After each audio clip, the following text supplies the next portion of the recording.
Good morning, good evening, good afternoon, ladies and gentlemen. My name is Mr. Irrelevant, and welcome back to Mr. Irrelevant Plays. So, with this video, I thought I would break down the build that I have on the Narada. I mean, everything. The console, where to get it, skill tree, all of it. Because, I've uploaded a couple of videos of me just doing my solo runs. Just to let you all know, your boy is really high up on the board. A buddy of mine is currently ranked number 1 in Hive Elite Solo. He also has a second run on another character right above mine. So I was talking smack saying, yeah, no, I'm technically number 5 because he got 2 runs. So Trance, yeah, he got 2 characters up here. But he's number 1. Right now I'm ranked number 6. If you don't count his second character, I am 10. Then you could say I'm rank 5. So this is where I currently stand on the leaderboard of solo high run DPS. Now, when it comes to nannying, like I told y'all before, I'm not a huge fan of it because it's not true DPS. I plan on doing a video on it where I show you guys what a nanny run kind of looks like, because I actually already have a couple of recordings of it, of me in Trance, and Trance was basically my nanny. Just to show y'all what I mean. But yeah, so if you do not count his alt character, I would technically be number 5. If you do count his alt character, I'm number 6. So, to do a full breakdown on the ship, let's go ahead and first talk about what I'm currently doing. Right now, I'm currently doing a rainbow build utilizing the personal trait Twinkling Lights, which minus 12 odd damage resistance rating when different only affect your outgoing damage. Oh, till defeated, sorry. If you're using one of each energy type, then you're able to give a stacking debuff to whatever you're killing. So, yeah, I did this. I'm running 4 reputation single beams. Granted, I could easily replace this with something else. A protostar single beam, the Bowel non-weapon set omni beam, the Tetrion 2-piece, because as of right now the Tetrion 2-piece is insanely strong. And I mean insanely strong right now. If you have it, utilize it till it gets nerfed. So for the reputation beams, I'm using the Romulan rep single beam, the Delta reputation single beam, the Terran reputation single beam, and the Lucari reputation single beam. All around variant, to be specific. As for my devices, I am utilizing the distress protocol for the this, because I don't have the Kobayashi Maru, but I have this one, which this buffs your critical your fire cycle haste, your flight speed and turn rate, and it also gives you 10% bonus damage, all damage, which is actually really huge. And it also helps with universal cooldown reduction. At least last time I checked, it did. Yeah. Allies within a 10 kilometer radius get their universal console's cooldown reduced by 20% once it departs or dies. Everyone comes first. I'm also using the red matter capacitor, which you can get from the Phoenix box. It's plus 25 all power levels. So both these are event items. Just one I did the event, the other one I did not. But it's a really easy item to get from the Phoenix box. So keep that in mind. First console I'm using is the Birds of Prey off of the Cavort, because these things just go hard. In my Kittimer Elite run, if you pay attention, you'll see that I had to leave the gateway, one of the gateways that was at really low health, to go start attacking the other gateway because of probes. Well, that gateway still died, and it's because of these Birds of Prey. These things go hard. It doesn't matter what build you're doing. These things go in there and they wreck shop. There are many a times where alpha or beta is doing over 100k DPS of my DPS because they just go around shooting and disintegrating things. Most of the time it is alpha that does it because I think it has something to do with because I'm pretty sure surgical strikes comes into play. But either way, those two things are monsters, and they're great. So like I said, this console comes off with the Cavort, which is an event ship, the latest event ship, which is absolutely awesome. The next console on this list is You Are Dismissed, which comes out of the Ethereum lockbox. You can also buy this off the exchange. It does not come off of any particular ship, but this is a great console as well because it hits hard. Let me see if I can pull up that. Where are my parses?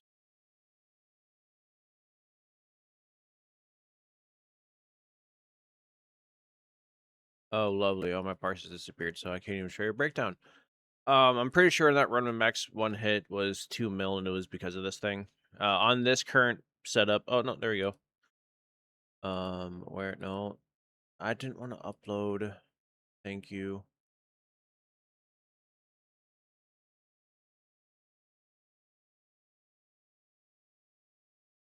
Is this the one? The 2.5? I think this is the one. Oh no, it's just 1.7 of antimatter interweave. So as you can see, like even like I haven't seen Hellbore Drain do this type of DPS in a very long time. So this was kind of nice to see because you know they nerfed it really hard. But as you can see, even the Thorium Core Crystal running in 2-piece, it just does a lot. Be expecting this to get nerfed because most likely it will, which does kind of stink, but it is what it is. Even broadside beam support did a ton. That's just a trait. So I got like 2 traits that are just kicking butt. So keep that in mind. This build is meant for solo runs. Well, I designed this for solo runs. You can still do this with team combat and still do the insanely well. But yeah. So after You Are Dismissed, I have Agony Redistributor, which comes off of the Terran Adamant. This bad boy right here. Easily the best Defiant in the game because its bridge arms receding is just it's that good. And with this being a heavy raider, it gets built-in flanking automatically, which is really nice.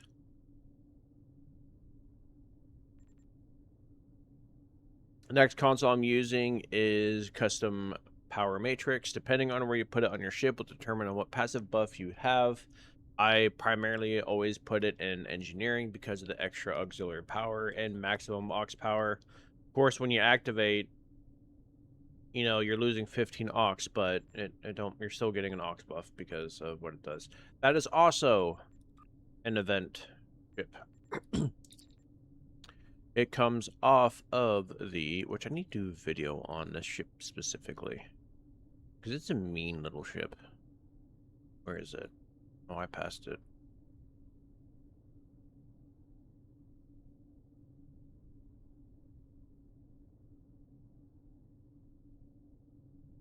Oh, there it is.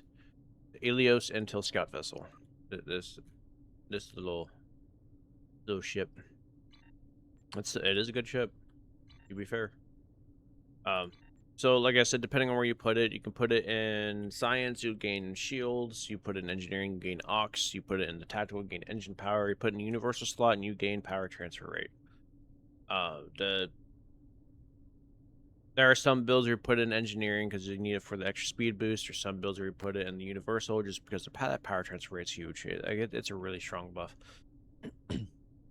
But of course, each clicky boosts you differently. When you activate the shields one, you gain weapon fire cycle haste. When you activate the engines, you gain critical severity. When you activate the aux, you gain critical chance. And it only applies to weapons. So keep that in mind. Next console is Fleet Power Network Array. which also comes off of a Zen Starship, which is the Iwani Command Carrier. I've talked about this carrier many times. This is a ship that has tons of things going for it and why you'd want it. The console, the pets, the trait, and also the ship itself. It's a really awesome carrier. One of the best in the game. What this does, and this scales off of auxiliary power, by the way. That's why my aux power is always so high, if you've ever been curious. Fastly, it gives +5 auxiliary power, 24.2 Starship exotic particle generator, so it's also pretty good with science builds as well. It's clicky, 50 to 125% direct energy weapon fire cycle haste. Scales with auxiliary power. Every 3 seconds, 60% chance to apply one of the following: Beam Overload 1, Can Rapid Fire 1, or Torpedo High Yield Salvo / 1. So it gives you the ability to literally proc Hellbore Light without actually having Can Rapid Fire Beam Overload on your ship. Because if it activates, then it procs. The Fleet Power Network is one of the best DPSing consoles in the game, and it has been ever since the one came out, and thankfully they did not nerf it because they said it was overperforming. It's not that it's overperforming, it's just a lot of people are using it because it works. There are plenty of things out there that you can do that basically does this, if not has a better frequency, because then at that point you don't have to worry about your auxiliary power whatsoever. Just throwing that out there. The next console is the Particle Conversion Matrix. This console, just to let you all know, this console is off of the oldest T6 ship in the game. At least one of them, anyway. The reason why I'm saying one of them is because it was part of the first wave of T6 ships, which the Delta Operations Pack, the expansion bundle. And it comes off the Guardian. T6 Guardian. So just letting you all know, this ship is insanely old. Literally the first T6 ship, like one of them in the game, and its console is utilized a lot today. Passively gives you flight turn rate, so my Narada isn't turning like a brick, which is really nice. My turn rate's like 12 point something, if I remember correctly. Where is it? Let me just start moving. Really? Yeah, 12.5. So, with this console alone, my turn rate is no longer awful. What this ship's clicky does is why, excuse me, is why it's great. You gain a 75% shield resistance for 20 seconds, which is nice, but any incoming energy damage adds to self 10% energy damage and 10% exotic damage, which stacks up to 10 times. So you're giving yourself a 100% boost if you're able to get hit constantly. You can use this console on hybrid builds, pure science, or pure energy weapon builds. It's really, really good. So if you are wanting to go down the route of having high-end DPS, this is a console that I would recommend getting, especially if you are having to utilize redirecting arrays and you have to utilize being hit. This console is huge. Next console is the Dilithium Transporter. That comes off of a lockbox ship. This is the first lockbox ship, a console that's on this build right now. It comes off of the Credence. I've talked about it in my stream many times. I've talked about it in a couple of my videos, but the Credence, like, honestly, if it wasn't for me getting the Credence with the campaign this year, I probably wouldn't be doing numbers like this at all. Not even a little bit. I couldn't sit here and say that I am technically rank 5 in the entire game. That's how much this console goes. That's how hard it goes. Passively, it gives you 76% power transfer rate and 28.5 Starship Drain expertise, which, as y'all know, I have a theory that Engineer will eventually surpass Tactical. This console is part of the reason, because of that one particular trait that I've talked about, which I'll get into that once I get to the trait section and really start talking about it. For those that know, no. For those that don't, there is a trait that works exactly like the fragment of AI tech, which increases your energy weapon damage by control, but instead of it being by control, it's by drain, and only engineers can use that trait. So it's big. Next console comes off of, well, it's the broadside combat module. That one comes off of the Corolla.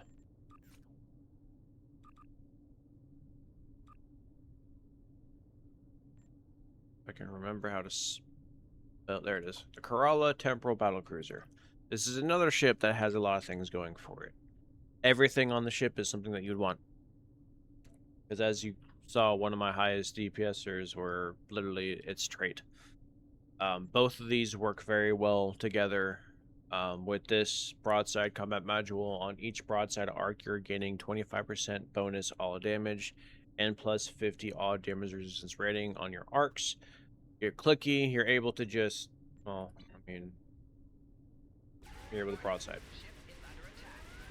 And just to let y'all know, this console hits hard and disintegrates things quickly. If you ever end up running into me in TFOs and you see things there and they start rapidly disappearing quicker than you can keep up with, it's a lot of the times it's because of this console right here. This console just goes hard and it hits hard and it's great. And I hope that they never nerf it, because there's only one other broadside console that's worth anything. But unfortunately, that one has a very smaller range. But it is a good console still. But yeah, this comes off of the Corolla. So with this, it's the trait and the console. And I'll get into things linking with one another here in a minute as well after I break down everything. Next console is the Antimatter Interweave. The thing that this console does will sound familiar because of the console from the GOM 2. The Evolve console. This was its predecessor. And in some ways is better than it if you're going for something very specific. But there are things that make the Evolve console better than this one. So just letting y'all know on that one. If y'all have the GOM 2, use that console, and I recommend putting that console in the tactical slot. That's my recommendation. But since I have the Antimatter Interweave in, there's no point. Like, a lot of times I do run both, depending on the build I'm running, and I always put it in the tactical slot. In the tactical slot, you gain plus 50% of your aux power goes your weapons power and disables foes weapon systems, which is actually really nice. So, like I said, the Evolve console does things that this console does not, but this console does generally hit harder. So what this console does is passively increase your damage resistance that scales up based on how much hull you are missing, where the Evolve console is based on shields. This is based on hull. And then just like the Evolve console, when you reach a certain critical level, in this case for the Antimatter Weave console it's 10, for Evolve console is 3, within the 3-kilometer radius, a radiation pulse deals a specified amount of radiation damage. The only reason why I'm not reading that number specifically is because it's always changing, always fluctuating. Right now it says 50,971.3, but there will be times where it reads less, there will be times where it reads more, so that's why I'm saying a specified number. Also, what this does is it boosts your speed and turn rate by 3% for 10 seconds after it goes off, so it's a nice little oomph for your ship. Stacks are reset when the pulse goes off, but the one thing about this console is as soon as it goes off, it basically it resets immediately. So that's another thing that this console has over the Evolve console, because Evolve console has the 2-minute cooldown recharge, where this one does not. So keep that in mind. But it's still, the radius isn't as high, and the critical level is a lot higher. The Evolve console, the critical level is 7, and the radius is 7. So the Evolve console has a much greater range. Like I said, the Evolve console can do things better than antimatter weave console, but the antimatter weave console will generally hit harder. Next console I am running is the console that's actually off of the Narada. 5% critical severity, 30% shield penetration, which is huge, and it's clicky. You become unkillable, and you gain damage, heals, and bonus damage. So for 10 seconds while this console is activated, your ship cannot be destroyed. So it is a really, it's like the ultimate, console of just not dying. And then you also, when taking damage, you heal 50% of that damage. So this is basically the invincible trait, but in console form, and it gives you more. After 10 seconds, gain a damage bonus depending on remaining hull HP. So depending on how much health you have will determine how much your damage bonus will be. I'm assuming if you're at 100%, you gain 100% bonus damage. Not sure how it works, but yeah. So if you're able to keep your health at 100%, oh baby, you're going to increase your DPS a lot just with this alone. So this is another lockbox ship. So far, I have covered 3 consoles that come off of lockbox ships. The next console also comes off a lockbox ship. It is the Escalation Override Assembly. Passively, +5 all subsystem power, which y'all know how much I love doing that, and a 57% power transfer rate. It's clicky. Upon activating your console, for 20 seconds, you gain +20 current and max power settings, +100 power transfer rate, and you are immune to subsystem online effects. Upon expiration, remove all damage overtime effects on yourself for 5 seconds. So this thing is great when fighting Borg because that's what they do. They like turning off your subsystems, and they like giving you a lot of DOD. And then once per 2 seconds once every 2 seconds to up to 15 foes within 5 kilometers, -6 all subsystem power for 10 seconds, max 5 stacks. Which is nice, but we all know that drain builds are not that good anymore. Next console is the Epsilon Limiter Overload. This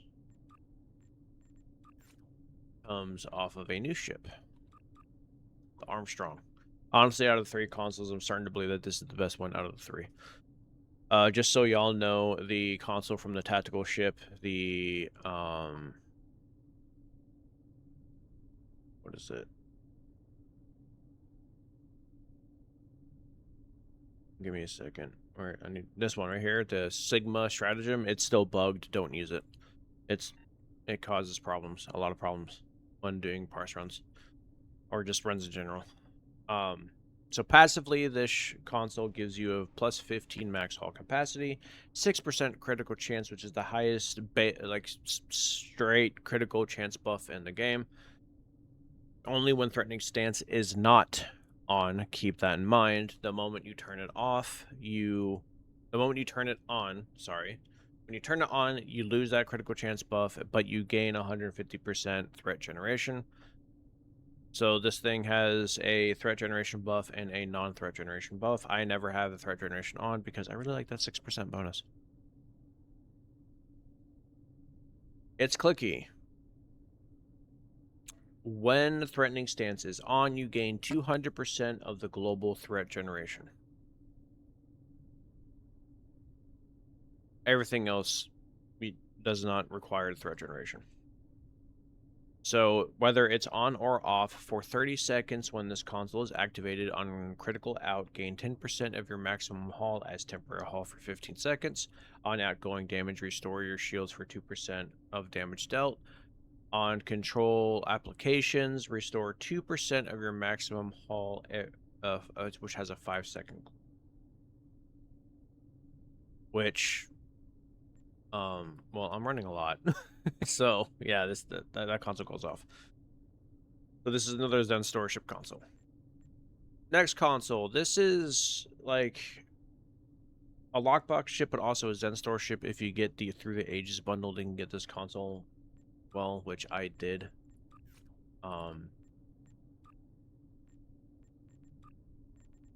It comes off of that one, the Temporal Atlas Dreadnought.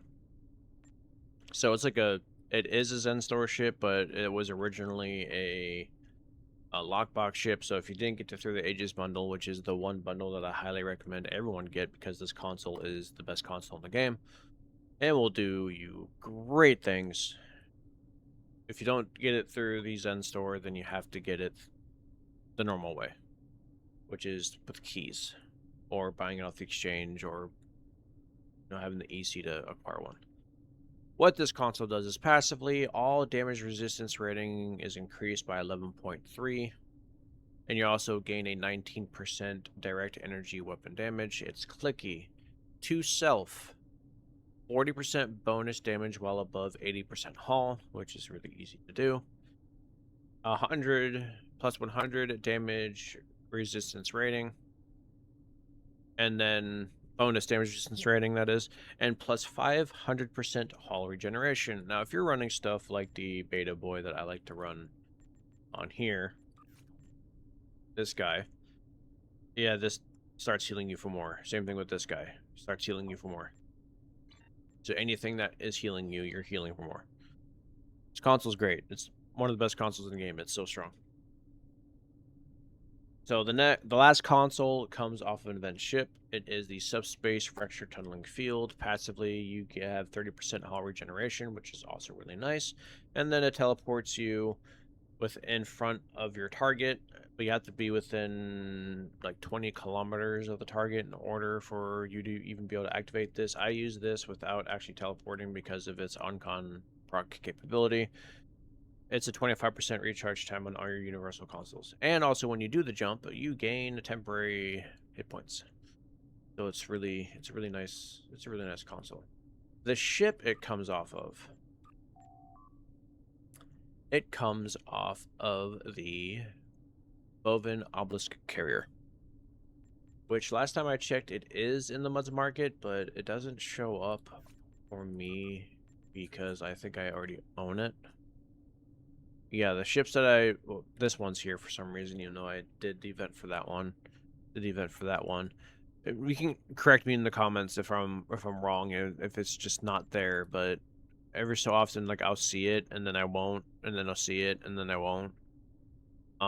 It's weird, but you can get this from Muds Market, and if you do end up getting it, wait for a sale, of course. Never get anything from the Muds Market unless it's on sale. That's the point. If you know who Mud is, then you know why these prices are funny. If you can understand the joke, then you'll enjoy the joke. Throwing that out there. So this is every single console that's on the ship. As for the drivetrain, it is the Calling Roll Deflector, the one that has more color. There's two versions. There's this one and then this one. You can compare the two. You want the Intervation, not the Preservation, the Intervation one, because it gives you more DPS.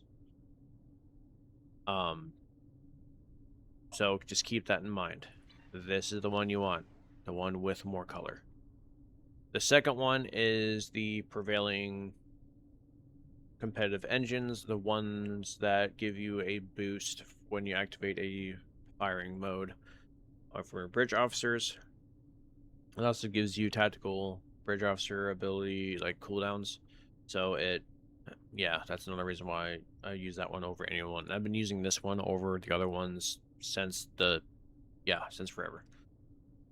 Next console is the Tholian Warp Core, which is an event item, which last time, like, this is in the same category as the carrier. It's in here. It just doesn't.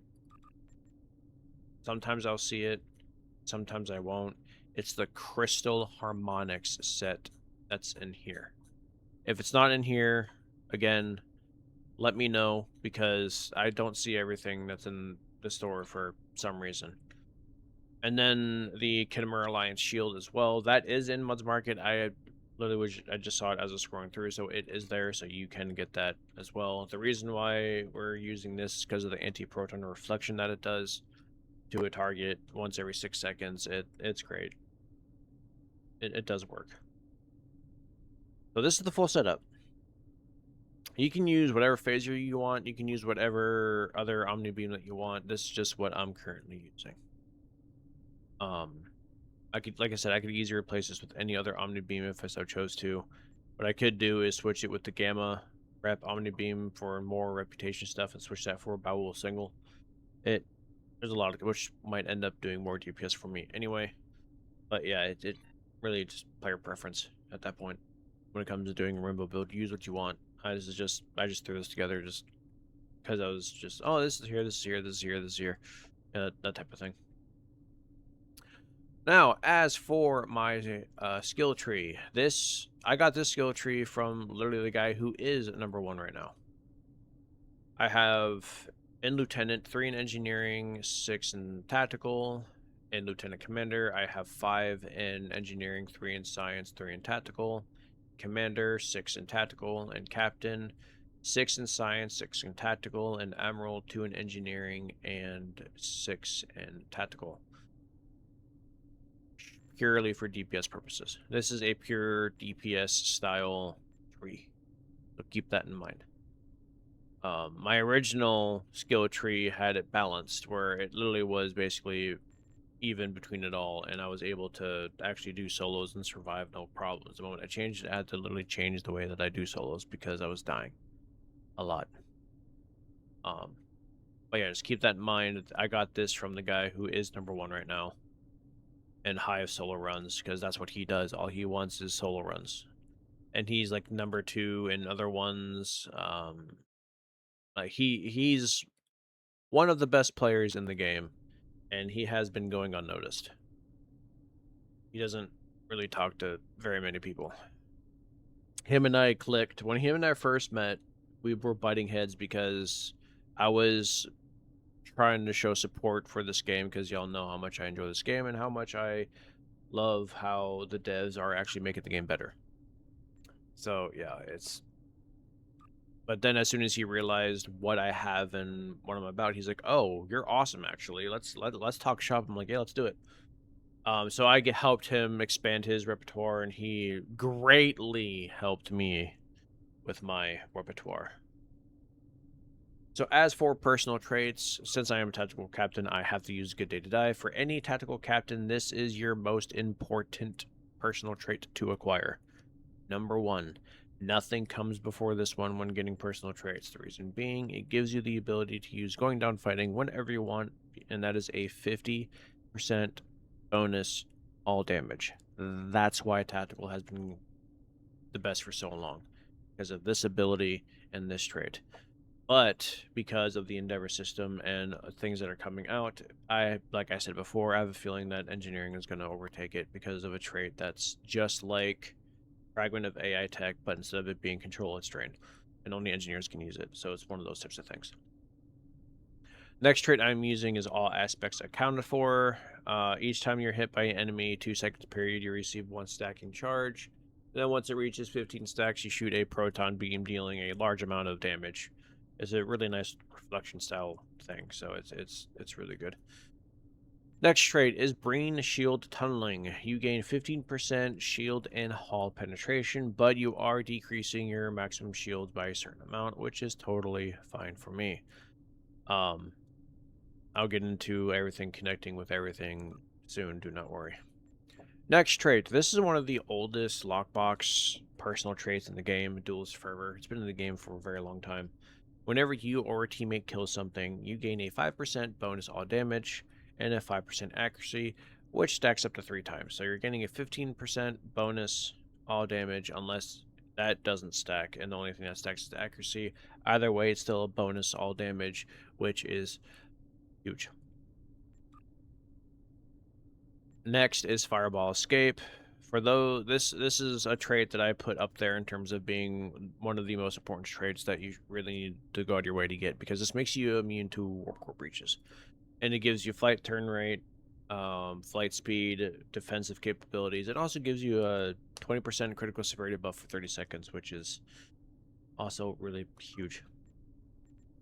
Fragment of A attack, like I stated before, you gain energy weapon damage based on how high your control expertise is, and this gives you a straight 50 plus 50 control expertise buff. So this is also a trait that you can use for drain builds. Well, not drain builds, hybrid builds with science because of the control. I run this trait with my science builds anyway because of the control alone. For those who are flying engineer, there is another trait that's just like this, and you can run both, and yes, they stack. That does the same thing, but instead of it being control, it is drain. So keep that in mind. Next trait is Intelligence Agent Attaché. Upon weapon critical hit, you restore 2% of your captain abilities, which happens once every 1.33 seconds. So that means attack pattern alpha, going down fighting.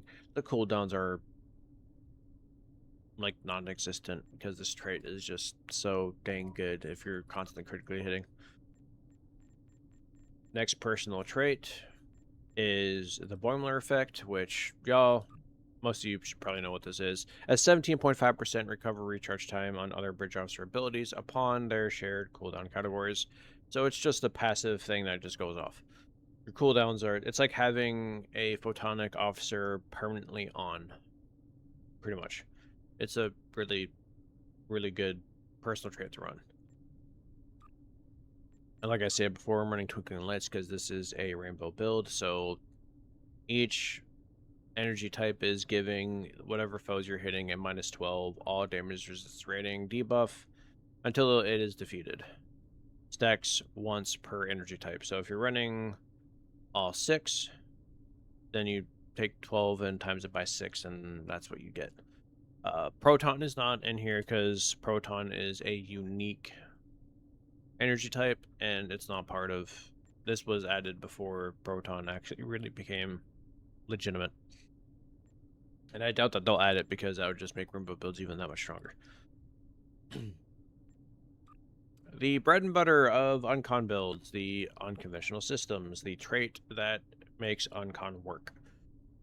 Personal trait anyway. There's Starship trait that does basically the same thing, and I'm pretty sure it some ways works better. I'm planning on covering that at some point too.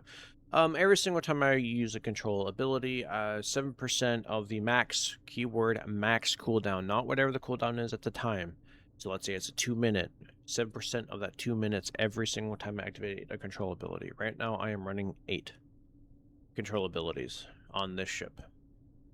That makes this go off, which I'll talk about that as well. And then the last Starship trait is a whole lot of X's. This is just for survivability purposes. Once you reach 25% hull, you gain a huge health rate restoration and plus 500 shield restoration for each facing as well. It's a really good survivability trait, and I run it on every single one of my builds because it's just that good. As for Starship traits, you got the let's go ahead and start at the top, actually. This can take too long. Got broadside beam support, like I stated, that comes off of the Corolla. The Corolla is a 2-for-1 because its console and its trait does broadside stuff. And if you look in this run, it was my 3rd highest contributor to my DPS. So yeah, keep that in mind. So in your broadsides, whenever you have beam fart will or beam overload activated within 5 kilometers, so you have to be close enough on your left or right, you deal a specified amount of phaser damage per weapon firing activation. They need to reward. It's per phaser damage per weapon firing activation per weapon. I do that all the time, so I can't really say anything. So when you activate beam fire will, each time your weapon goes off, no matter which one it is, this is going off. So yeah, it goes crazy. Next trait also comes off of the Zen Starship. It is the redirecting arrays. That one comes off of the Tucker class. So this is my beam fire wheel extender. Every single time I get hit, it extends beam fire wheel by 0.33 seconds to a maximum duration of 15 seconds. I do not have the Breen Yontat. The Breen Yontat was added last year, and that is the true extender, but like I've said before in a few streams, I did a video of a poor man's, I'm saying in quotations, green free fire trait, which ended up being better. So there is that. But yeah, redirecting rays is what I'm currently using since I'm doing solo runs. I'm the one who's getting hit, so yeah, it should extend the duration of my beam firewall. The next trait is Hellbore Light, which also comes off of the Starship, and for some reason the name of the ship is completely escaping me, and I do not know why. Oh, Warden. This bad boy. Now, when this trait first came out, it was capital B busted. It was working way too well. People who weren't doing DPS all of a sudden were doing DPS just with this trait alone. It went through a series of nerfs, so that's why I'm surprised. Like, I'm actually excited to see this, because that means it still works really, really well. What Hellbore Light does is when activating Cannon Rapid Fire or Beam Overload while under those effects, you are able to basically send out things that just go off, either taking away your target shields or just doing a massive plasma explosion within 2.5, both of which are 2.5 kilometer radius. No, one of them is a 2.5 kilometer radius, and it's the plasma damage for Hull. So yeah, keep that in mind. It's a great trait to run. First trait that's not from a Zen Store ship is Cultured Conquest. This trait is it comes off the World Razor. It's one of the best just flat buffs for damage, hence why I am running Torp Spread, because I'm sure some people are wondering. The reason why I'm running Torp Spread is primarily because of Cultured Conquest. Weapon firing modes apply a plus 25% increased damage for 15 seconds, which does stack. Dealing weapon damage to foes that have debuffed, DOT'd, or controlled, you improve the damage to 50% and removes one such effect from you. So each firing mode gives plus 25, so it's a total of 75% bonus damage. It's a huge buff. The next trait, which comes off of a Zen Store ship, the Legendary Nebula. This is the best trait in the game, in my opinion, when it comes to DPSing with Uncon. There is another ship that does something similar, but this one just does it better. You gain a maximum of 10% critical chance and healing critical chance, a maximum buff of 100% critical severity and healing critical severity, and plus 10 current and a max auxiliary power, just with this trait alone. And it goes off by activating universal consoles. I'll show you example real quick. So I'm just going to activate these 3 abilities. As you can see, I got 3 stacks right there. And yeah, so the other one that does it's similar is Universal Designs. It's right here, but it only does critical chance and critical severity by 10% and critical severity by 50%. It doesn't do anything extra, but this one does last longer. It has a 20-second limit where it will fade. This one has a 10-second where then it will fade.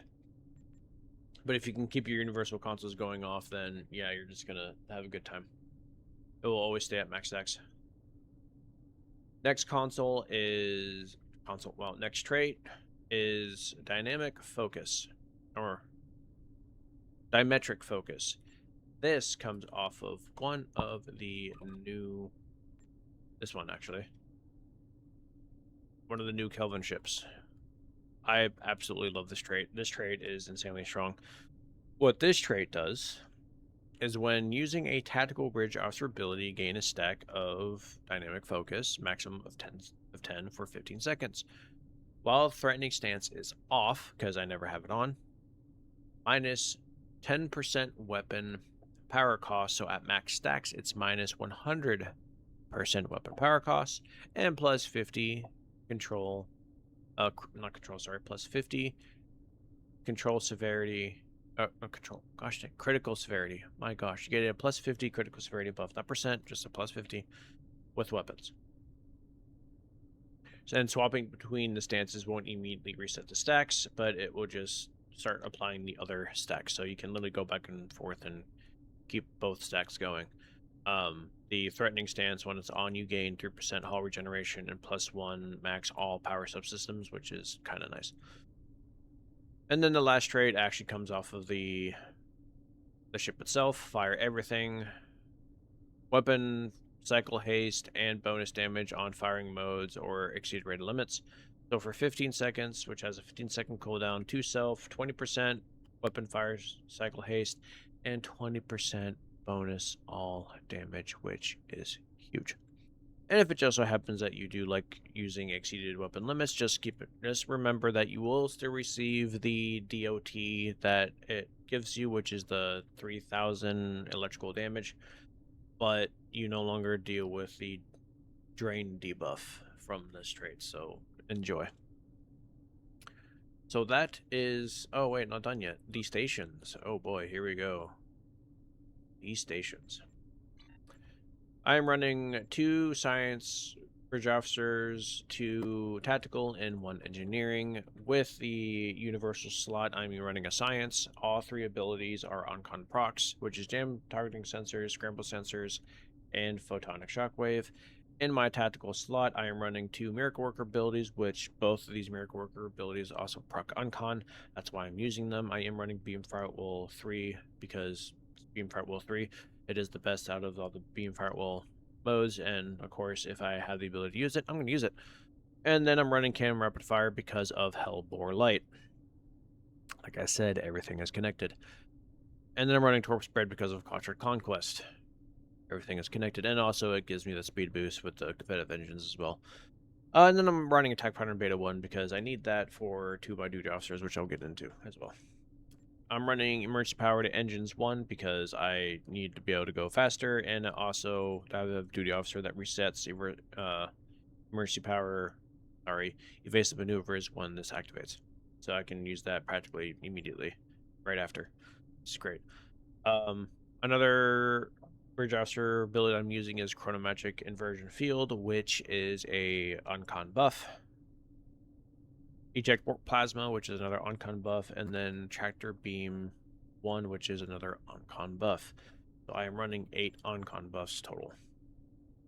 Could run 9, but I kind of want to go fast. So yeah, that's why it's set the way that it is. Oh wait, I forgot to talk about the space reputation traits. I'm so glad that I remembered. For space reputation, I'm using the critical severity buff, the bonus damage with Ox, you gain healing as you're doing damage, so it's like a lifesteal ability, a critical chance buff, and then another critical chance buff based on your hull. So there are things that are buffing my max hull, which is making Tyler's duality stronger. So keep that in mind. Like I said, everything is connected. Now, as for the duty officers, it is, like I said, this guy. Whenever I activate emergency power to engines, it resets the cooldown on evasive maneuvers, so I can use it that much sooner.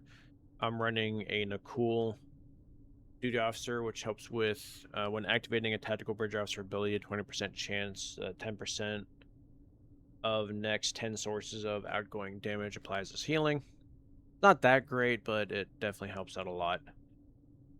Beta boy, as I like to call him, whenever you activate attack pattern beta, you gain 0.2% of your outgoing damage as your max hull, so it helps with regeneration a lot. That's why I will never not use beta. This guy, which helps with critical severity buff. This guy, which is another beta, which also helps with survivability, and it also gives you the ability to activate Beam Firewall 1 randomly, which is really, really nice. And then this guy, which increases my critical chance from my weapons, which both these stack up to 3. So this is going to be a 30% critical severity buff. This is going to be a 3% critical chance buff. So yeah, that's the full breakdown on my ship. from every single console on how to get it, where to get it, the traits, where to get it, my skill tree, my stations. Both of these guys I got from the fleet. This guy I think you can get from a mission. I think. I can't remember. This is Lockbox. This is the Delta expansion exclusive duty officer, and this is also Lockbox. So if you're curious about my build, this is the full build that I did for all my solo runs in those videos recently. My full breakdown. Where to get it, how to get it, and everything. So this is my Narada, and this is the build has changed, and it continuously changes. Like tomorrow I might not use the Narada trait, I might use something else. Tomorrow I might not use the particle conversion matrix, might use something else. I will, like I said, I'm always testing things. And whenever the this console gets fixed, if it ever gets fixed, I plan on using this too. This console's really, it's a really strong console when it works, but it hasn't worked since it's come out. So keep that in mind. But yeah, this is my full build on literally everything. Like I said, when it comes to the phaser and the Baul Omni, you can use whatever you want. As long as you are using one of each energy type, it literally does not matter. This is just what I'm using. So if you want to copy this, there are plenty of things out there that exist that you can use in place of the lockbox stuff that I have. Like I said, for this one, you have the Evolve console from the GOM 2. With this, there are quite a few Zen Starship consoles that I recommend using. Same thing with these two. There are several consoles that I would recommend using. I mean, heck, you don't even really need this if you're running the Evolve console and the Epsilon console in reality, because it's so much survivability. And also there's this console as well, which you can get off the Shield Absorptive frequency generator. That comes off of the legendary Valdor or the tier 3 or 4 variant, which is caused to lithium. But this is the full breakdown of my Narada. This is definitely going to be my new main ship for sure.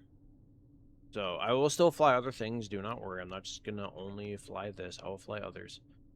But yeah, I just really like this ship, and I'm so glad it's finally here. But if you guys like this video, please let me know what else you want to see. I know this is a really long video, but this is a full breakdown of my ship, and it takes time. Anyway, if you like this video, like, comment, and subscribe. Let me know what else you want to see, what other ships you want to see. If I have it, I will happily do it. Anyway, God bless. I'll see you all in the next one. Bye-bye.